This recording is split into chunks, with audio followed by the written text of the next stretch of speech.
Salut Arnaud. Arnaud se prépare. Pareil, il remet ses cheveux en place. Sa barbe. Salut. Comment ça va? Arnaud. Ouais, toi? Ben, ça va bien, ouais. Trop cool. T'es dans quel coin de la France? Je suis à Paris, là. Ok. Ah, Ça Ouais, arrive. c'est ça. Ouais. Mais bon, écoute, ça arrive. Bon, top. Tout va bien? Ben, écoute, ça va, carrément. Carrément. Génial. remis de ton périple dans le froid? Tu t'es réchauffé? Ouais, j'ai eu quand même un petit coup de moins bien la quinzaine qui a suivi. J'ai bien senti passer, tu vois. Ouais. Mais sinon, pendant nickel. Pendant nickel. Mais l'après, oui, j'ai eu un contre-coup. Psychologique ou physique? Non, fatigue. J'étais D'accord. sur l'home trainer, 150 watts, j'étais à bloc, quoi, tu vois. J'avais plus rien. Bah, comme nous en pleine prépa. Hein. Ouais. Et là, ça revient bien. Là, je sens que c'est pas mal. Donc voilà, mais c'était top, ouais. C'était top. Bravo. Génial. Bon, c'est cool en tout cas de prendre une petite demi-heure avec nous, juste pour resituer un peu le contexte. Donc, on a eu la bonne idée de s'inscrire en équipe de 4 à ta grande et belle course du mois de juillet prochain.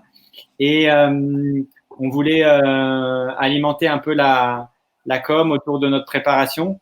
Et donc, chaque mois, on va faire cet exercice avec des profils un petit peu différents, des gens qui sont plus sur la prépa physique, sur la nutrition, ce genre de choses. Et on était trop contents qu'on puisse commencer cet exercice avec toi. L'idée, c'est d'échanger de manière hyper libre sur la RAF et la préparation, de pouvoir profiter de tes conseils. On a chacun quelques questions en tête. Et à l'issue de cette demi-heure, on fait, nous, en interne, un petit montage de 2 minutes. Et c'est ce montage cool qu'on partagera sur les réseaux. Si ça te va. Carrément. Ouais. Parfait. Cool, top. Bon, ladies first, comme d'hab. Ouais, alors déjà, merci Arnaud. Moi, j'ai une petite question qui est pas trop sur la prépa ou le parcours ou tout ça, parce que ça va venir après par les boys, mais plus une question d'équipe. Parce que voilà, on se lance à 4 dans l'aventure. On est 4 où on se connaît, mais voilà, finalement, on va se découvrir aussi dans l'aventure. Et je sais que toi, tu as fait la Race Cross America en solo, en duo, mais aussi en manageant une team. Du coup, quels seraient, je sais pas, 2-3 conseils clés que tu nous donnerais pour que l'aventure se passe au mieux pour nous 4? Sachant, pardon, juste pour préciser, Arnaud, nous, on veut vraiment faire cette étape. On part ensemble, on reste tout le temps ensemble. Donc, quand ça ira bien, on sera ensemble, mais quand ça ira mal, on sera ensemble. Et l'objectif, c'est d'arriver en haut du Ventoux en même temps, tous les 4, sans être lâchés et dans la bonne humeur. Ça, et en s'aimant toujours. Et c'est peut-être là, justement, c'est là que je voulais venir, c'est peut-être là la plus grosse difficulté. Parce que c'est vrai qu'en équipe, alors la Race Cross America, moi quand je l'ai fait, effectivement, c'était en équipe, mais c'était en relais. Donc c'est-à-dire que pendant qu'il y en a un qui se reposait, l'autre était à bloc, et inversement. Mais néanmoins, j'ai fait le Tour de France randonneur l'année passée au mois de juin. Donc 5000 km, 21 jours non-stop, avec un équipier. Et la performance, elle est peut-être là, en fait. C'est qu'on est terminé ensemble. Parce que il y a forcément, et même pendant 300 km, il y aura à un moment donné de coups de moins bien. Il y en aura un de vous qui aura un petit coup de moins bien. Voilà. Et peut-être 2 ou peut-être même les 3. Enfin, et ça va arriver à des moments différents. Et la grosse difficulté, c'est pas une difficulté, c'est peut-être la communication entre vous. C'est tout de suite, en fait. C'est tout de suite dire si ça va pas ou s'il y a un problème ou une sensation de fatigue. Ou, je pense que Et c'est pour ça que ça va être très intéressant sur les équipes de 2, même qui font le 1100 ou le 2500, de voir comment ça se passe. Parce que la plus grosse difficulté, elle est entre l'équipe, en fait. Tu vois ce que je veux dire? Il faut vraiment qu'il y ait une très, très bonne communication. Mais je n'ai pas de doute là-dessus. Hein. Je vous donne des conseils sans avoir le moindre doute sur votre entente. Mais ces moments-là font que ça peut provoquer une perte de repère, une fatigue. Vous allez rouler de nuit, vous allez rouler de jour, un manque de sommeil, peut-être aussi un manque d'hydratation et d'alimentation, parce que tout ne sera peut-être pas ouvert, on ne sait jamais. Donc, ça peut provoquer des choses. Donc, pas hésiter à communiquer entre vous comment vous vous sentez. Voilà. Certains peuvent avoir même un pic d'euphorie. On parle de ça va mal, mais ça peut aussi aller très très bien. Et un pic d'euphorie, il va falloir aussi le gérer pour pas mettre les autres dans le rouge. Tu vois. Il y a Donc, quand même une écoute, déjà, moi, la première chose, je dirais quand même une écoute de soi, être capable d'identifier les signaux personnels et ensuite d'oser les communiquer à l'équipe pour que l'équipe arrive à s'uniformiser. complètement. Et je pense qu'il faut déjà aussi bien ensemble étudier le parcours ensemble. Parce qu'il n'y a pas que le Ventoux. Ça monte énormément les 100 premiers kilomètres parce que tu vas dans l'arrière-pays en fait.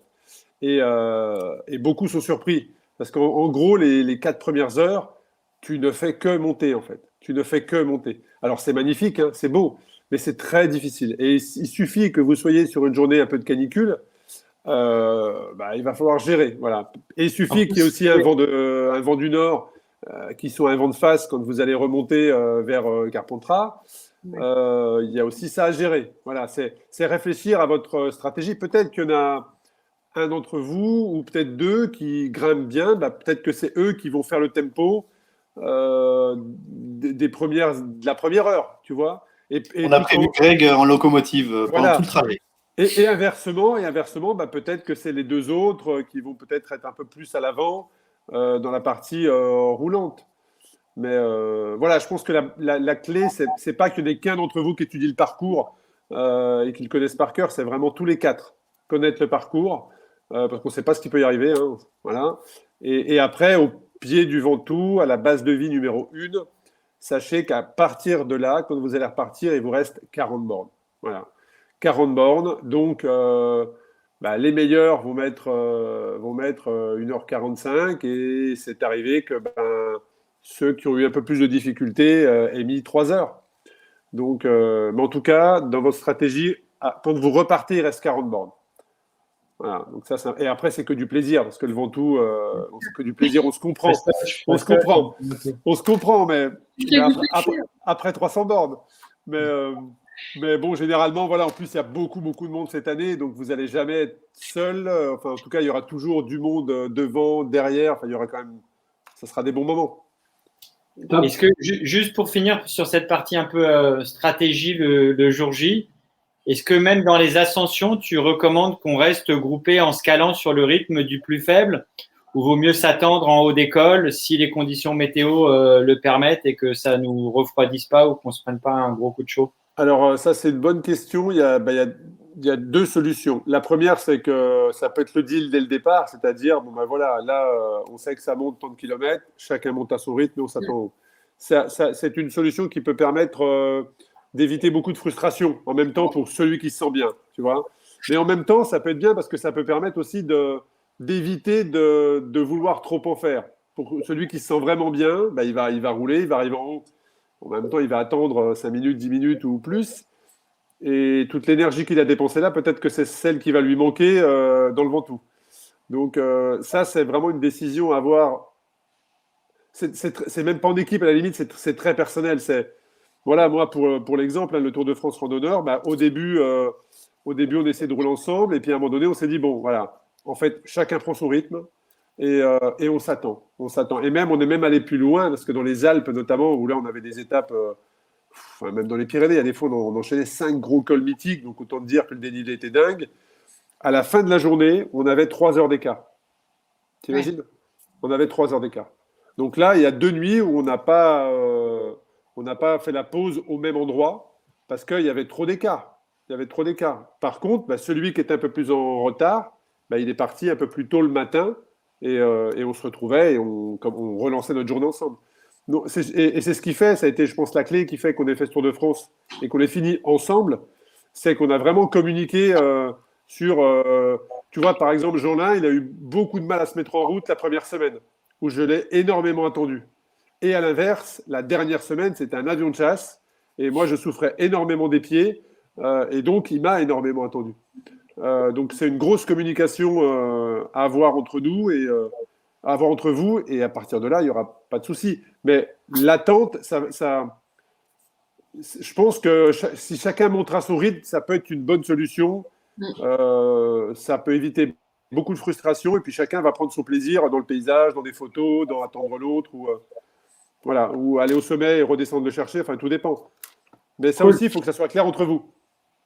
On va se faire une petite soirée préparation avec cartes et bière sur la table. On va passer un bon moment. Non, mais la connaissance du parcours, pour moi, elle est très importante. Il faut savoir dans quoi vous vous engagez, et si vous êtes en difficulté, il faut savoir le prochain bled à combien il est pour vous ravitailler, ou le sommet, c'est quoi? C'est 1 km ou c'est 7 km? Donc, c'est hyper important. Et voilà, on est aujourd'hui à 4 mois du départ. Si on devait segmenter un peu ces 4 mois en termes de prépa et de quelles seraient tes recommandations sur au niveau de l'augmentation du volume, du type d'entraînement qu'on doit avoir, voilà, sachant que bon, on est à peu près, je pense, homogène en termes de niveau. On n'est pas des super gros rouleurs, mais on a déjà fait on fait du vélo régulièrement. Qu'est-ce que tu pourrais nous recommander? Là, je pense qu'effectivement. Est-ce qu'on habite à Paris? Donc, le terrain de jeu, Étienne habite à Aix, donc il connaît bien la région. Mais pour les Parisiens, le terrain de jeu est pas tellement dingue, en particulier pour le dénivelé. Ouais, la côte de la mort, elle est géniale pour s'entraîner. Tu la feras 20 fois. Alors, ce qui est bien, c'est que sur Zwift, vous pouvez simuler le Ventoux. C'est tout à fait possible. Non, mais ouais, je pense qu'il faut un programme, très clairement. Et notamment sur Zwift, il y a des programmes qui permettent de vraiment travailler sa puissance et sa forme. La base de tout, alors, quand on est à l'extérieur et qu'on n'a pas forcément de coach, calculer ses FTP, ça peut être compliqué. Sur Zwift, c'est très simple. Enfin, je veux dire, tu veux comment… Moi, à titre perso, je fais beaucoup. J'ai un peu moins de temps qu'avant, et donc je fais beaucoup de Zwift de manière très régulière. Et honnêtement, j'ai pas régressé du tout et j'ai gagné en puissance parce que je suis des programmes. Donc, si tu fais juste du Zwift pour pédaler, regarder un docu et au bout de 45 minutes, 1 heure, tu descends, tu as transpiré, tu es content, ça ne t'apportera rien. Par contre, si tu suis un programme très précis, tu commences par calculer tes FTP, ta puissance, et tu verras que si tu suis le programme, tu vas progresser. Donc là, tu peux habiter n'importe où dans le monde. Si tu suis un programme, le jour J, tu seras prêt, très clairement. Donc, je pense que dès aujourd'hui, c'est de savoir où vous en êtes de votre forme physique. Et la meilleure manière aujourd'hui, c'est la FTP. C'est-à-dire que tu vas savoir où tu en es. Et là, tu pourras mesurer ta progression. Et ce n'est pas parce que tu n'es pas bien aujourd'hui que tu ne seras pas bien dans 4 mois. Au contraire, en 4 mois, tu as largement le temps de faire une super course même. Voilà. Ça nous rassure parce qu'on se posait la question avec Étienne en off, bien sûr, on n'osait pas le dire aux autres. Est-ce que tu crois que 4 mois, c'est suffisant pour y arriver? Ouais, non, mais c'est que allez, 20 heures de vélo, tu vois, ça, voilà. Mais non, c'est largement… Enfin, voilà, il suffit par contre de suivre un programme sans rouler tous les jours. Et suivre un programme spécifique. Et en plus, vous allez être 4 à rouler ensemble. Donc, je ne dis pas que ça sera facile. Mais c'est que du vélo et il suffit d'être patient dans les moments difficiles. Si vous rencontrez des moments difficiles sur le vélo, le corps humain, on en a déjà discuté plusieurs fois avec Sarah, le corps humain, il se relance. Il faut juste être patient, en fait. Les moments difficiles, il y en aura. Eh ben, ça peut durer 45 minutes, peut-être 2 heures, mais il faut juste être patient, pas prendre de décision trop hâtive en disant j'arrête. Moi, j'ai déjà des concurrents sur la Race Cross France qui m'ont appelé. Hein. Certains à 500 bornes du Touquet. En me disant, Arnaud, c'est bon, j'arrête, j'en ai marre. Attends, pourquoi tu arrêtes? Parce que les paysages, c'est pas top et je suis fatigué. Bah ouais, mais tu vas pas t'arrêter, c'est hors de question. Je refuse ton appel. J'aime pas les cornichons. J'arrête. C'est bon, arrête. Alors. Non, mais tu vois ce que je veux dire. Je pense qu'en 4 mois, il faut déjà faire un point sur votre physique à titre perso. Où est-ce que vous en êtes? Et puis après, rentrer dans une phase de préparation sans aller trop vite. Mais c'est sûr que je pense qu'il y a une période qui est clé pour le foncier. Ça va être entre 2 mois et demi et 1 mois et demi avant le départ. Allez, 1 mois. Entre 2 mois et demi et 1 mois avant le départ. Je pense que votre foncier, le bornage, il doit se faire là. Et après, ça va être uniquement un petit peu d'intensif pour faire monter les paliers. Et voilà. Mais il faut quand même, je pense, au départ d'un 300, pas forcément avoir fait 300, mais savoir comment son corps réagit sur un 200 km. Un 200 km, c'est très simple. Hein. Vous partez tous les 4 un matin, un samedi à 8 h du mat, au lever du soleil et vous roulez jusqu'au coucher du soleil. Vous verrez que vous aurez peut-être même fait vos 300. Et là, vous saurez à partir de quel kilométrage ou quelle durée votre corps va réagir. Parce que va arriver la lassitude, va arriver la perte de concentration et il va y avoir des signes physiques qui déclenchent ça. Voilà. Moi, quand j'ai préparé la longue distance, je savais, quand je faisais un geste sur le vélo, je savais que c'était le début de ma déconcentration. Voilà. Donc, Moi, si je fais ça, ça veut dire que je suis capote. Moi, c'est quand j'ai du mal à allumer ma clope. Donc voilà, tous ces petits gestes-là vont faire que vous allez pouvoir communiquer, pourquoi pas avec les autres, en disant, bon là les gars, je le sens, ça commence à... Voilà, il y a un truc. Donc c'est peut-être lever le pied, c'est peut-être s'arrêter 2 minutes, boire un coup et repartir. Voilà, donc ça c'est hyper important. Mais c'est par étapes. La première, c'est faire un point sur son état physique. Le deuxième, c'est de borner, de faire des sorties le week-end un peu plus longues qui vont vous permettre déjà à votre corps de comprendre ce qui se passe, d'aussi à votre corps de comprendre qu'il va devoir brûler une calorie, non pas en 5 minutes sur un sprint, mais en 1 heure. Ça, c'est aussi important. Et puis après, les points d'appui. Est-ce que mes mains, j'ai des fourmis? Est-ce qu'à la selle, c'est compliqué? Ou est-ce que mes pieds, en fait, mes pieds gonflent, ça ne va pas du tout. Donc, ça va vous permettre de prendre des repères, d'ajuster pour modifier et pas trop souffrir le jour J. Et est-ce que sur cette préparation là, sur les 2 derniers mois ou les 4 mois, est-ce qu'il y a un rythme d'entraînement à se dire, tiens, on borne, mais un minimum de 100 ou 150 par semaine pour rester dans un rythme précis, ou c'est pas nécessaire, c'est en fonction du programme et aussi de notre dans le long comme ça, plus tu fais de bornes, mieux c'est. Ça, c'est plus tu fais de bornes, mieux tu vas te sentir. Mais après, il y a aussi la qualité, tu vois. Si tu sais, tu vois, j'ai fait un podcast avec une triathlète professionnelle et qui me disait que à la sortie du premier confinement, elle est sortie rincée, mais elle est sortie dans un état d'épuisement incroyable. Pourquoi? Parce qu'elle a voulu maintenir ses entraînements qu'elle faisait en extérieur, elle a voulu les maintenir sur Zwift. Et quand tu fais un petit peu de Zwift, tu sais très bien qu'une heure et demie de Zwift, ça équivaut à 3 heures en extérieur. Donc, je dirais que tout dépend de ton terrain de jeu, tout dépend du temps que tu as. Mais je pense que si tu fais déjà une sortie longue le week-end, si tu as un emploi du temps qui est exigeant, mais tu fais 2 à 3 sorties, enfin 2 à 3 Zwift ou sorties extérieures dans la semaine, franchement, tu as déjà un bon niveau de forme physique, quoi. Voilà. Quand tu dis sortie longue, c'est un 130, 150 le week-end, quoi. Disons que quand on bosse, tu sais bien que c'est le week-end où tu as le plus de temps. Donc là, il faut quand même optimiser ce temps-là. Pas forcément dès le mois d'avril, mais je dirais qu'au mois de... Puis il faut aussi profiter des beaux jours, tu vois. Je pense que mai, juin, la course est fin juillet. Je dirais que mai, juin, si tu as la possibilité de faire 1 fois, 2 fois, 3 fois des 200, tu te connaîtras bien plus et tu seras beaucoup plus serein au départ.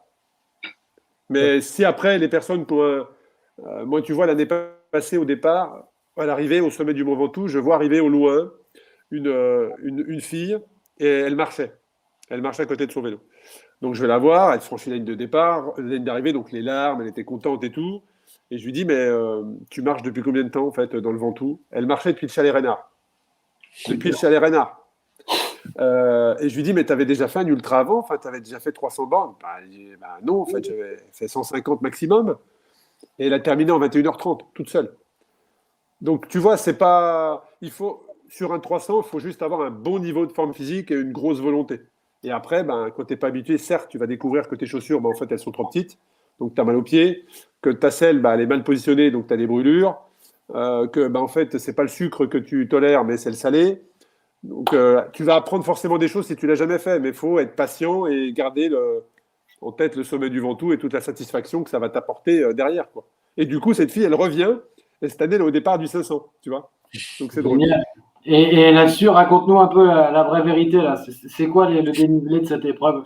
Parce qu'on a monté le GPX sur Wahoo et il y en a un peu plus qu'au menu. Hein. Ouais, ton upload de ton GPX, je l'ai mis sur Wahoo et j'étais à 8009 de dénivelé positif. Non, j'aurais pas dit 8009. J'aurais dit 7000. Je crois qu'on est à 7000. Une sorte de mémoire. Oh, ça va. Ouais, ça va. Non, mais en fait, il faut voir le parcours en 3 phases. Selon moi, en 3 phases. Tu as cette première phase qui sont les 100 premiers kilomètres où tu rentres dans la RPI, effectivement.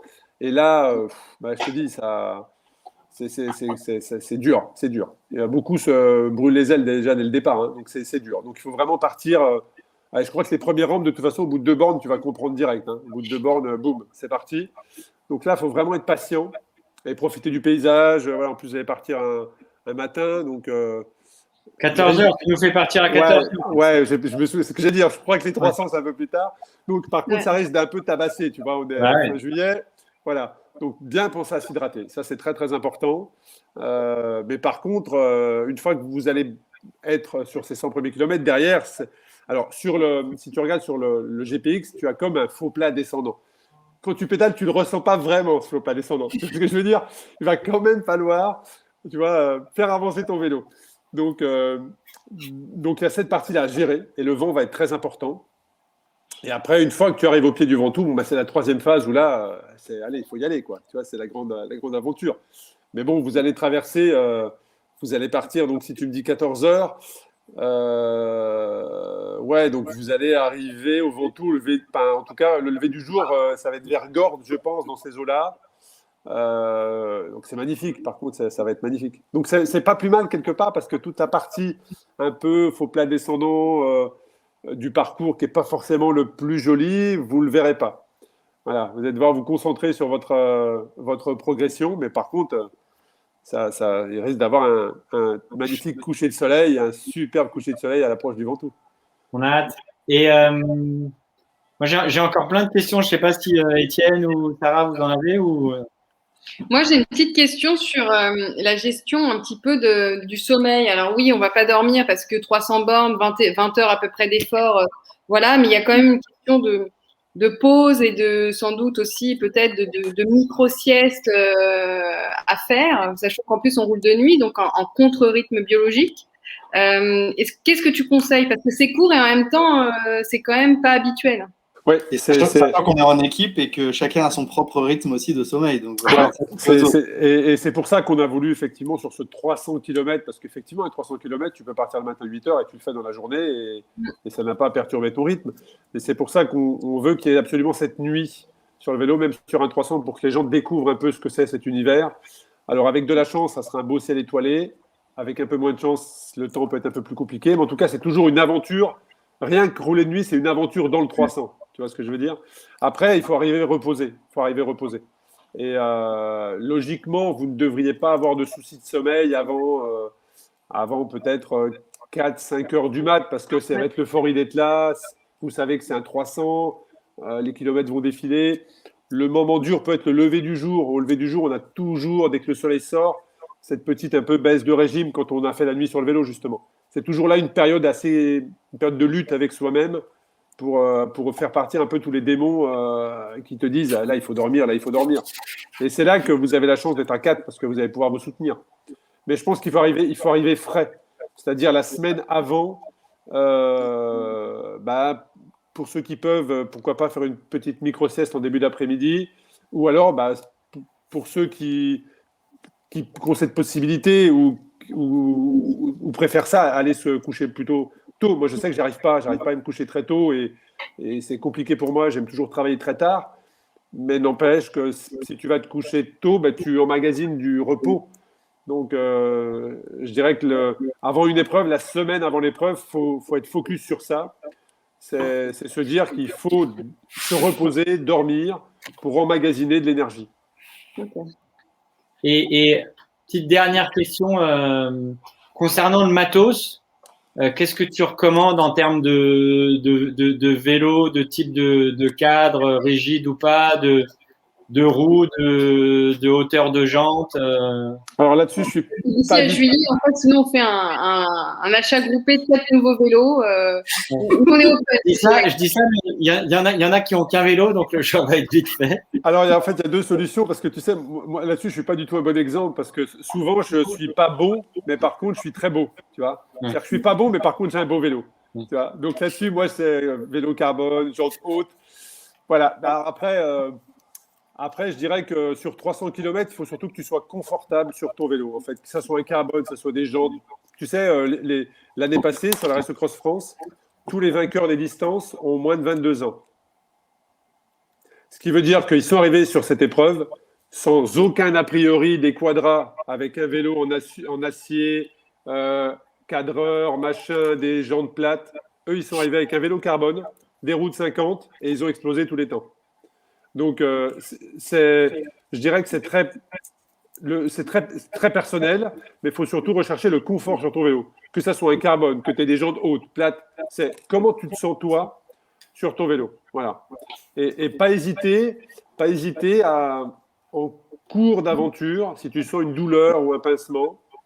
Et ça, Jeanlin, pendant le Tour de France randonneur, a été très très fort sur ça. Moi, j'en ai fait des stories, ça a fait rigoler beaucoup de monde, mais il était capable de faire un petit millimètre plus haut, un petit millimètre plus bas, et on s'arrêtait des fois tous les 30 bornes, mais n'empêche qu'une fois qu'il a trouvé son bon réglage, il était performant. Donc, pas hésiter, si tu sens que tu as une douleur à un genou, si tu sais qu'à cet endroit-là du genou, c'est une selle trop haute ou une cale plus à gauche ou plus à droite, tout de suite faire ce petit millimètre et non pas continuer. Et tu sais que la douleur, si tu ne changes rien, elle ne va pas partir. Donc, après, il faut surtout être confortable. Ça veut dire que toutes les sorties que tu vas faire avant, il faut vachement être à l'écoute de ton ressenti. Et te dire, bon là, je ne sais pas, au bout de 100 bornes, le pied droit, c'est un peu limite quand même. Hein. Bah, il faut tout de suite trouver une solution. C'est soit tu changes de pompe, soit tu changes de semelle, soit tu la serres moins. Mais dis-toi bien que si tu as mal au bout de 100 bornes, alors imagine au bout de 300 par 35 degrés. Donc, tu recommandes quand même dans toute la phase de prépa de le faire avec le vélo qu'on va utiliser le jour J le plus possible, quoi. Bah, le plus possible, parce que c'est là que tu as tes repères. Okay. Le plus possible, parce que c'est là que tu auras tes repères, même dans la maniabilité du vélo. Ne pas hésiter, même si vous partez avec des sacoches centrales, devant ou derrière, même à les mettre. Moi, quand j'ai préparé mes objectifs, si je savais que je le faisais avec ce vélo-là, et bah, très souvent, j'aurais pu dormir dehors, en fait, parce que j'avais tout le matos avec moi, tu vois. Mais mon vélo était prêt. Voilà, mon vélo était chargé, mon vélo était prêt, donc ça veut dire que dans une relance et dans une ascension, ben, j'avais déjà les sensations du poids, de la maniabilité du vélo, et voilà. Très bien. En t'écoutant, j'avais plein de souvenirs du Grand Tour Paris où je m'étais équipé comme si je partais pour la TTR, et c'est vrai, ça m'avait été hyper utile. On avait d'ailleurs avec un temps de merdasse, mais ça nous avait appris le métier. Donc voilà, c'est surtout la prise de repère. Okay. Génial. Bon, bah c'est top. Je vois qu'on arrive à la fin du temps imparti. Merci. Commentaire, non, ou dernière, non, on est bon? Non, on a juste une question. Ah ouais, si, on a une question pour toi. Voilà, on a juste une petite question qui est rien à voir avec la Race Cross France, bien que, mais qui a un lien avec Snow ID et qu'on aime bien poser à nos partenaires et amis. Arnaud Manzanini, si tu devais définir ce qu'était le well-being pour toi, qu'est-ce que c'est? Le well-being, pour moi, c'est de faire des choses qui t'enthousiasment tous les jours avec des gens que tu apprécies dans un domaine qui te passionne. Oh, c'est beau. Bravo. Franchement, là, je m'impressionne moi-même parce que là, c'est sorti. Tu t'es fait appeler Arnaud Manzanini, donc tu vois, ça venait du cœur. Écoute, voilà. Merci beaucoup Arnaud, bravo pour l'organe en tout cas et le développement de tous tes projets. Merci à vous. J'espère que vous allez passer en tout cas un bon moment. On fait le maximum pour, mais voilà, d'après les premières expériences au cours des 3 premières années, c'est quand même une très belle aventure. Très, très belle aventure. Cool. Voilà. Merci Arnaud, bon courage d'ici là. N'hésitez pas. Ciao, merci Arnaud. À très bientôt. Ciao. Salut à tous. Ciao. Au revoir. Tu nous quittes, on quitte. Ouais, je vais sortir. Écoute, c'est pas toi, hein. C'est nous. Moi, je quitte aussi. Salut. Ciao.